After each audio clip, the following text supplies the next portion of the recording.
Is 2016 back? It's back and better than ever. 100% 2016 is back. 2016 was so fun. Where was I? I was with the dog filter. Like at the sugar factory. I don't even know if people. Oh, yeah, the sugar factory. It still exists.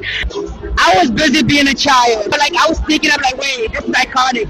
She's an icon, and she is the moment. I remember being in high school. My career was flourishing. No bills. If I could go back tomorrow, snap my fingers, I would. Matt in 2016 was Cake. It's mama. It's very dry and matte within. We didn't care to look natural at all. You know, we wanted to look meet to the gods to hang out in our living room. And Matt in 2026 is Smooth. Flawless. Hashtag flawless. you know, you don't look as caked on. It just looks more breathable, but still flawless. You know what? This is a little secret. Come closer. You don't need one. Guess what? You know why? Because the real foundation is all 3 I want. Okay? Clear you with. Bye.